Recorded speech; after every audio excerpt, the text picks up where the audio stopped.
sua dúvida.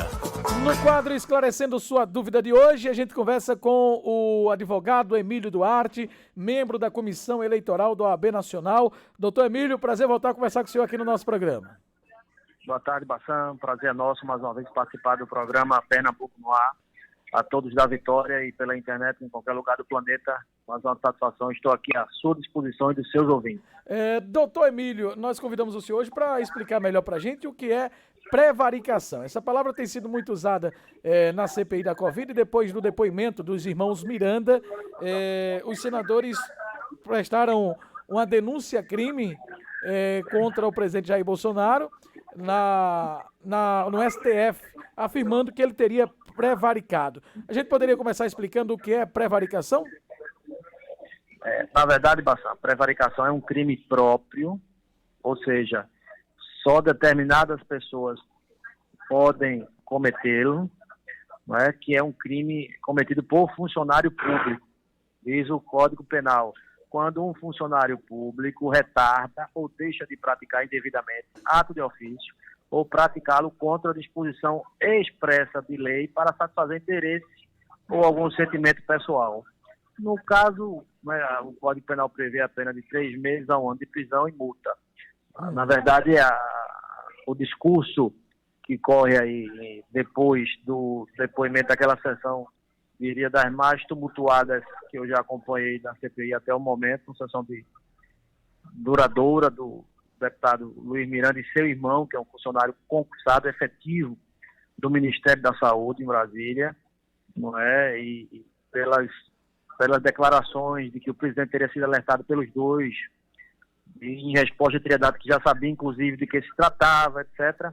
Não é? Então, teria aí o presidente deixado de solicitar de pronto a apuração devida ou as apurações devidas, não é, para que o caso viesse ter um melhor deslinde, não é? Pelo menos averiguar a denúncia feita pelo deputado, não é verdade, mas diga-se passagem, deputado da sua base, bolsonarista, que sempre tinha acesso, só pegar o Instagram do deputado, ver lá que ele tinha acesso ao Palácio do Planalto, ao presidente e à família do presidente, como também um servidor público efetivo, estudou, prestou concurso, está lá.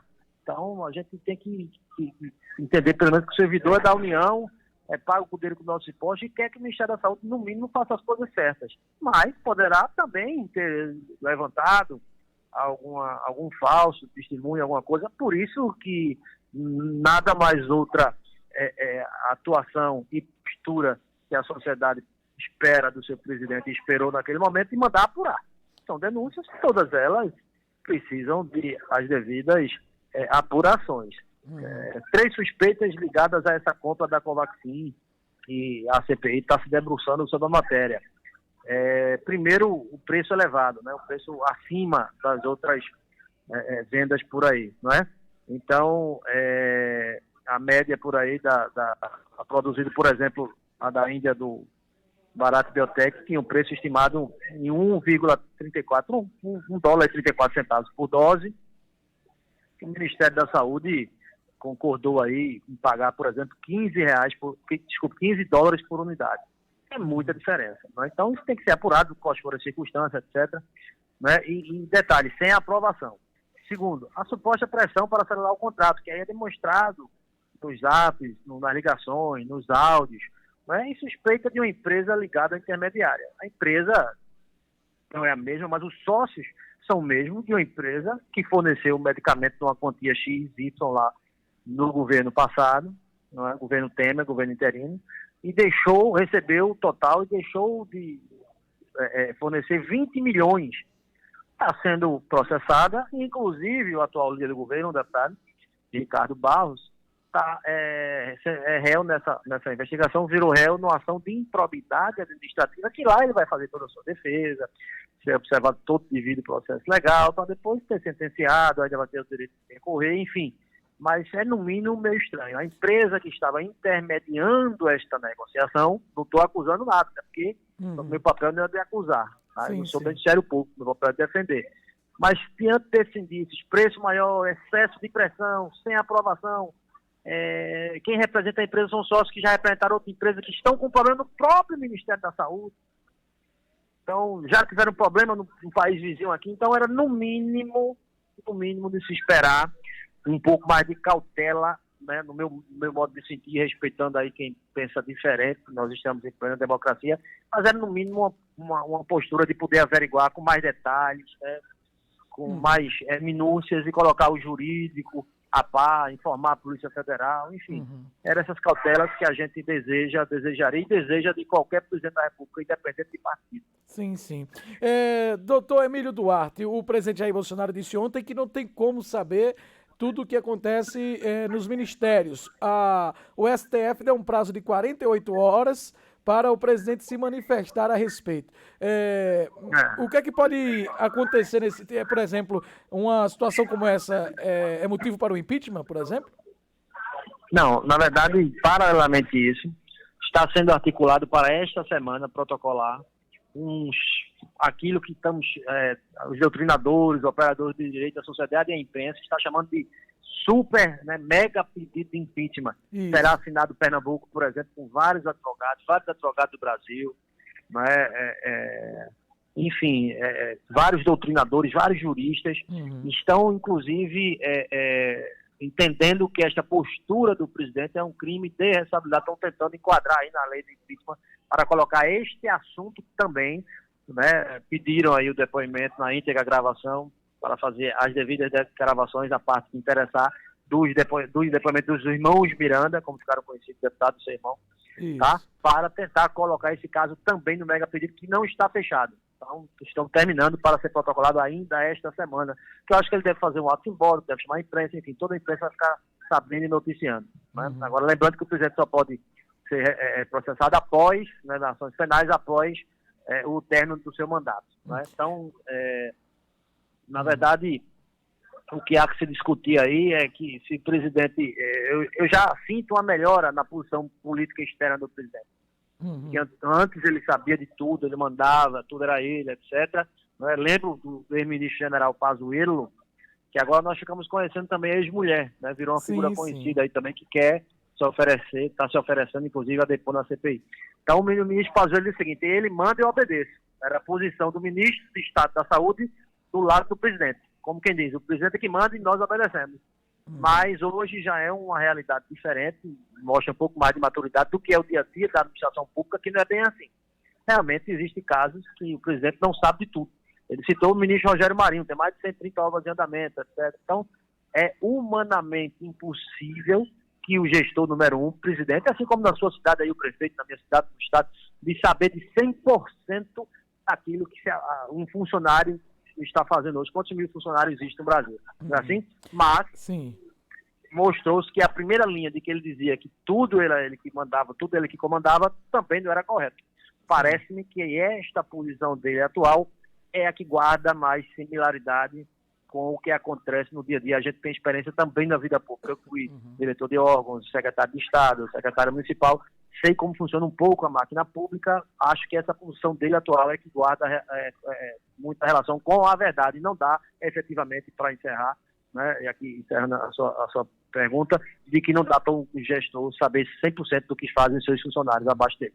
Neste caso, quais seriam os próximos passos? Por exemplo, quando o STF pede para o presidente responder à denúncia que foi feita por senadores, e o que é que acontece a partir de agora? E do ponto de vista jurídico, se houve algum erro do presidente, ele só responderia ao término do mandato? A ação penal, sim. Se tentar enquadrar no impeachment, né? Impeachment deverá ser colocado em votação, mas tem mais de 100 pedidos de impeachment lá na presidência da República, que pasmem os senhores, assim, a gente não pode até se indignar, etc., mas é o que tem na lei, né? Cabe a decisão de juízo de admissibilidade, ou seja, se recebe o impeachment e dá processamento, se o impeachment fica morto ali ou continua a tramitar, cabe a único brasileiro. De todos os mais de 200 milhões de brasileiros, cabe a um cidadão chamado Arthur Lira, o deputado, né? Arthur Lira da Alagoas, que é o presidente da Câmara. Então, cabe único e exclusivamente o juiz da acessibilidade ao presidente da Câmara de Deputados em exercício. Então, são mais de 100 pedidos lá. Talvez esse traga algum fato novo, não é? Que o deputado Luiz Miranda também afirma que em contato com o presidente da Câmara antes de passar essa decisão de comunicar o presidente, conversou, trocou uma figurinha com ele, teria dito o presidente, então, Arthur Lira, que procurasse o presidente, procurasse a Polícia Federal, que tomasse as devidas providências, não deixasse o caso apenas entre os dois irmãos. Então, ou seja, esperar para ver, como diriam os cineastas, a seguir cena dos próximos capítulos. Agora, com relação à ação penal, tem que ser preparada uma denúncia, pela Procuradoria da República, enfim, começar aí o início da ação penal, da percepção penal, tem que ser aceita, tem que ver o juiz da responsabilidade, tem um longo caminho a ser percorrido na ação penal.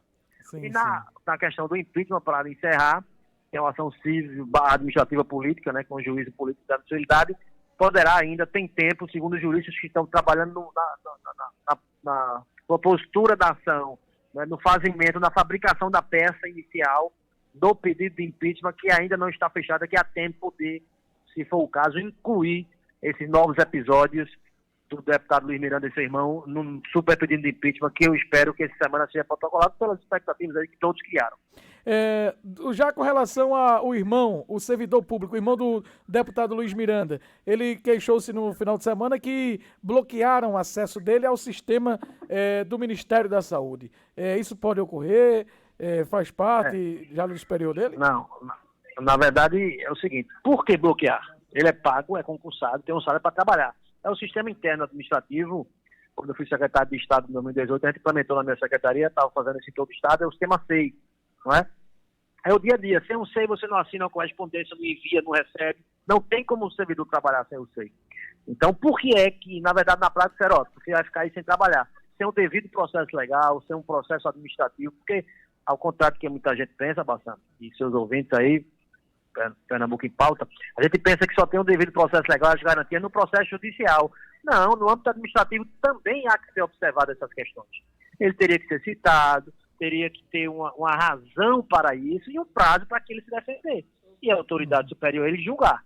Não é uma suspensão temporária, etc. Enfim, então me parece que aí beira aí um certo abuso de autoridade a chefia de tirar ele imediatamente das funções do Ministério da Saúde. Doutor Emílio Duarte, muito obrigado pela sua participação com a gente. Uma ótima terça para o senhor, viu? Muito obrigado, estarei sempre à disposição. O amigo ligou, mas eu estava em audiência. Quando terminou, imediatamente eu retornei. Estou sempre à disposição do amigo, tá certo? Muito obrigado. Você é um jovem de carreira promissora. Almoçava semana passada com uma série de jornalistas aqui que são amigos nossos da imprensa recifense. Todo mundo falava muito bem de você. Que Coisa você boa. É uma pessoa que tem aí uma avenida pela frente, sucesso no seu trabalho. Quando estiver lá em cima, no auge, lembre de ligar para o amigo aqui também. Com certeza. Tá bom? Um abraço, doutor. Obrigado pela sua participação. Aí o doutor Emílio Duarte participando com a gente aqui no Pernambuco no Ar.